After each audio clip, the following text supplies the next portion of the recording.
galera, tá entrando no ar a nossa segunda edição, como sempre, com muitas informações. Like no começo do vídeo que me ajuda bastante. Tá chegando pela primeira vez aqui no canal, por favor, já se inscreva, ative o sininho das notificações e siga o nosso perfil oficial lá no Instagram, beleza? Parada é a seguinte, vamos começar o vídeo aí de cara trazendo uma novidade importante. Na sexta-feira agora, o STJD vai julgar o mérito dos pedidos do Vasco e do Corinthians sobre a mudança na data das partidas da Copa do Brasil com relação ao Campeonato Brasileiro, passando o jogo de volta da Copa do Brasil entre Vasco e Atlético, Flamengo e Corinthians, que seria na quarta-feira da semana que vem, para o final de semana da outra semana, beleza? Então, na sexta-feira, nós vamos saber aí se vai ter adiantado alguma coisa essa reclamação ou não. Então, vamos aguardar aí, o martelo será batido na sexta-feira, beleza? Lembrar também vocês que hoje, 7h30 da noite, vai ter um dos 5 jogos atrasados entre Atlético Mineiro e Grêmio na Arena MRV. Independente do resultado, o Vasco cai uma posição na tabela, vai para a 10ª colocação. Hoje tem jogo da Seleção Brasileira, estamos já em período de data FIFA. Você que é bom de palpite, corre lá na Betfair, tá? Na Betfair, inclusive, tá rolando 2 promoções para a data FIFA agora. Se o Brasil vencer aí a equipe do Chile, tá pagando 2.0. Essa odd aí é para qualquer usuário, seja os novos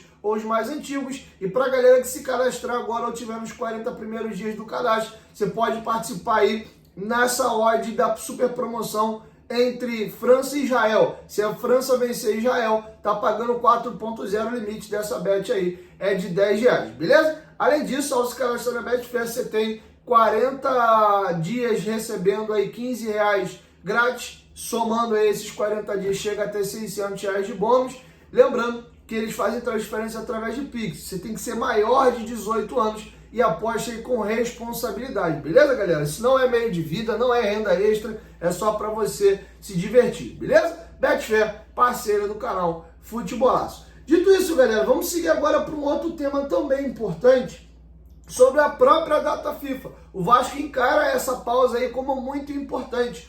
O Vasco vinha numa batida de muitos jogos em sequência, vários jogos inclusive com viagens fora de casa, e o Vasco entende que essa data FIFA vai ser importante para alguns jogadores. Coutinho, que busca aí a sua melhor forma física, o Lucas Piton, que vem de uma queda muito grande nas últimas partidas, não participa de um gol do Vasco desde o jogo contra o Atlético Paranaense pela Copa do Brasil aqui em São Januário, e ele vem aí de participações bem claudicantes defensivamente. O Vasco entende que o jogador está com desgaste físico. Ele jogou 42 das 50 partidas do Vasco até aqui na temporada. O próprio Dimitri Payet vinha de mais atuações, marcou um gol contra o Juventude depois de 7 meses, inclusive tenta recuperar sua vaga de titular na equipe. O Maxime Domingues, que está passando nesse processo aí de entendimento de jogo do futebol brasileiro, de se adaptar à equipe. O Jair deve ganhar minutos agora contra a equipe do São Paulo. O Vasco então enxerga essa data FIFA como uma bênção. Os jogadores tiveram 3 dias de folga, o Vasco jogou no sábado contra o Juventude, os jogadores folgaram no domingo, na segunda e na terça, voltaram a treinar hoje pela manhã. Inclusive, teve fotos aí, né, desse período de folga dos jogadores. O Verratti, pegou uma lancha ali, foi dar um rolê com o Emiliano Dias, que veio para o Rio de Janeiro. Emiliano Dias, que hoje trabalha no Corinthians. 2 atletas do Flamengo, o goleiro Rossi e o meia Alcaraz, mais as suas esposas aí. Eles deram um rolê. O Felipe Coutinho também fez um passeio com a família. A esposa colocou várias fotos aí nas redes sociais. Então, os jogadores tiveram um tempo também para desestressar um pouquinho, conseguir ficar um pouquinho com a família. E a partir de hoje, voltaram aí com força total aos treinamentos. Beleza? Queria também tocar em outro ponto importante pra gente aqui agora, que é a respeito do nosso volante Barros. Quem lembra do Cauã Barros, jogador aí que completou 20 anos nessa temporada, foi preterido pelo Ramon Dias e durante o campeonato estadual, junto do Miranda, foi emprestado ao Amazonas, que hoje joga a Série B do Campeonato Brasileiro. O Amazonas está na 10ª colocação, a 8 pontos do 4º colocado, faltam 9 jogos para encerrar a Série B. O Amazonas tem um jogo a menos e ainda sonha com o acesso, vai tentar tirar esses 8 pontos aí em 9 rodadas com um jogo a menos. E o Cauã Barros é um pilar e um titularíssimo da equipe. Ele chegou durante o estadual, conseguiu se firmar na equipe a partir da 10ª rodada da Série B. Entrou numa partida contra a Chapecoense, virou titular e não saiu mais da equipe. E o Barros deu aí uma entrevista ao GE falando desse momento que ele está com a equipe amazonense. São 29 jogos com a camisa da equipe de Manaus. Aspas aqui para o Cauã Barros. Viver esse momento é algo muito especial para mim. Estou confiante, sei que posso ajudar cada vez mais o grupo. Não faço nada sozinho. Se o Barros hoje está bem, é sinal que tem mais 10 caras e todo o banco de reservas ajudando. E isso não é mérito só meu. Outra aspas dele aqui também é a seguinte, ó, isso é fruto de um trabalho que faço calado, na alimentação, no dia a dia, no psicólogo, sei que posso ajudar e assim vou fazer todos os dias neste clube. Me sinto acolhido e quero ajudar cada vez mais, tá? E ele fala que sonha em voltar a jogar aí a Série A, lembrando que ele está emprestado aí e deve retornar do empréstimo ao Vasco. Inclusive está fazendo falta, seria um jogador mais útil hoje do que o Sforza, por exemplo, para jogar ali de segundo volante, tá? A gente mostra ainda mais a força do nosso elenco e o peso de jogar sobre nossos domínios. Precisamos somar pontos em casa e fora e continuar sonhando com grandes coisas dentro da competição. Um passo por vez, com muita humildade e trabalho. A gente vai trabalhar até a última bola para conquistar o acesso. Disso eu não tenho dúvidas. Não quero apenas sonhar, imaginar. Quero realizar e vou trabalhar todos os dias focado nesse objetivo. Muito do zum que se rola aí é de que o Cauã Barros tinha muitos atos de indisciplina. O Ramon Dias via nele um jogador deslumbrado e acabou afastando o jogador. Ele foi para o Amazonas aí para ver se toma um chacoalhão e acorda e se reencontrou. É um jogador muito jovem, tem 20 anos aí apenas e tem 29 jogos nessa temporada. Ano passado, que foi a temporada que ele teve mais jogos no profissional, ano que ele foi lançado nos profissionais, ele jogou 16 partidas, inclusive marcou um gol contra a equipe do São Paulo no Morumbi. É um jogador que eu conto muito para o ano que vem. E aí eu te falo, a gente pagou 5 milhões de dólares no Sforza, tendo um volante formado em casa melhor. Vou até mandar um recado pro meu primo aqui. Alô, David! Eu sei que inclusive comentou comigo esse dia no WhatsApp, não é possível que o Vasco não tenha um volante formado dentro de casa, com pegada, precisa continuar usando o Sforza. A gente até tem, irmão, mas está me emprestado lá pro Amazonas, beleza? Quero ouvir vocês, deixa sua opinião aqui embaixo nos comentários. Vocês sentem falta do Barros aí, estão com boa expectativa? Quero ouvir vocês. Galera, caminhando para a reta final, tem um assunto muito importante aqui. Ontem foi aprovado com ressalvas as contas do Jorge Salgado no exercício 2023. Isso abre margem para que o Salgado seja julgado ali, as contas dele passem por outros tipos ali de investigações, tá? Eu vou explicar para vocês já, só antes lembrar que o Vasco tem um jogo contra a equipe do Atlético Mineiro pela Copa do Brasil e a Força Jovem, as organizadas, estão preparando uma super festa. Vou até falar aqui, a maior festa que eu vi em São Januário foi Vasco e Sport pela Copa do Brasil de 2008. Jogo que o Vasco vence em São Januário, leva para os pênaltis, o Edmundo faz um gol no finalzinho e depois a gente acaba sendo eliminado nos pênaltis com o próprio Edmundo perdendo uma das cobranças. Até hoje não sai da minha cabeça aquele Vasco da Gama com sinalizadores vermelhos, a torcida gritando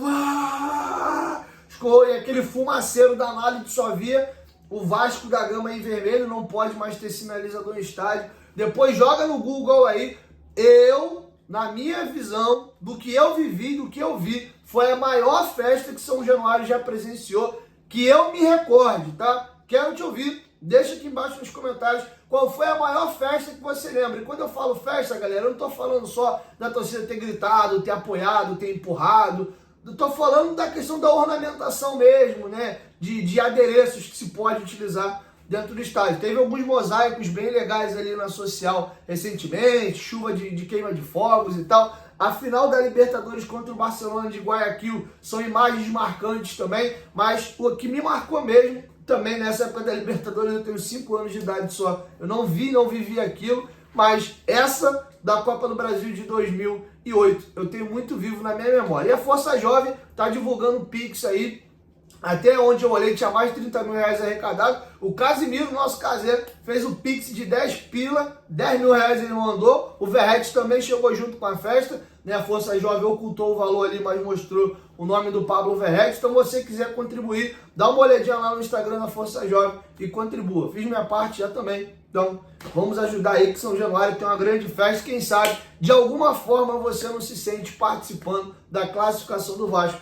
para grande final. Desculpa aqui o trava-língua. Beleza? Agora a gente vai encerrar o vídeo trazendo essa informação a respeito da reunião do Conselho Deliberativo. Vou ler a matéria que está bem curtinha e eu vou pontuando, porque tem algumas coisas políticas aqui, e aí para evitar deixar passar alguma coisa solta, eu vou fazer a leitura e vou opinando e pontuando para vocês, beleza? Por ampla maioria, o Conselho Deliberativo do Vasco aprovou com ressalvas na noite desta terça-feira as contas de 2023 relativas ao último ano de gestão do ex-presidente Jorge Salgado. A UOL apurou que a situação abre caminho para uma investigação da gestão do dirigente de sua diretoria administrativa. E aqui eles fazem um comentário. O que aconteceu? Tal inquérito deve se convergir com a comissão formada pelo Conselho, que investiga a venda da SAF para a 777. Caso seja comprovada uma gestão temerária de Jorge Salgado, ele pode ser responsabilizado e sofrer punições, que na situação mais extrema prevêem até a exclusão do quadro social.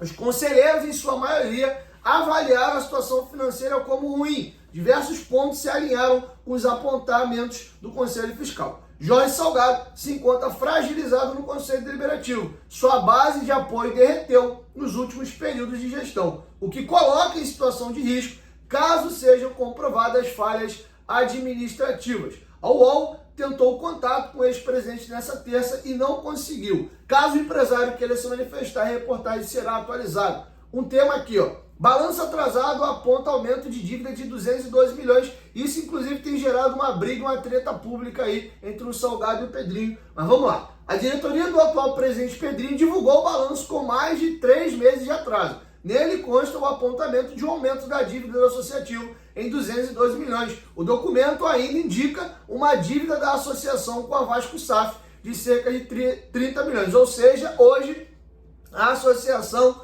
deve 30 milhões de reais aí para a SAF.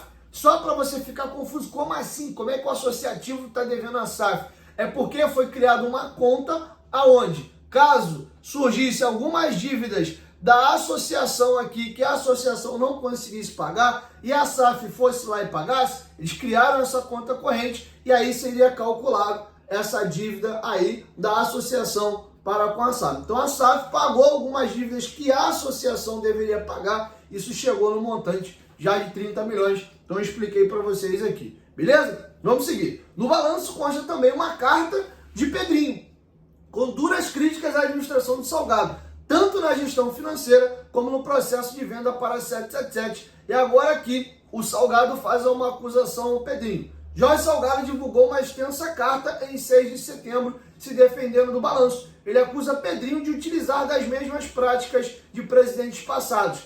Aspas aqui para o Jorge Salgado. Pedrinho acaba por repetir o mesmo enredo, ao assinar carta em que parece culpar a gestão passada por todos os males do mundo e ao dar um cunho de peça política à sua primeira carta de administração. Aparentemente, um novo critério de contabilização que classificou 81% dos valores cobrados em reclamações trabalhistas como de probabilidade de perda provável.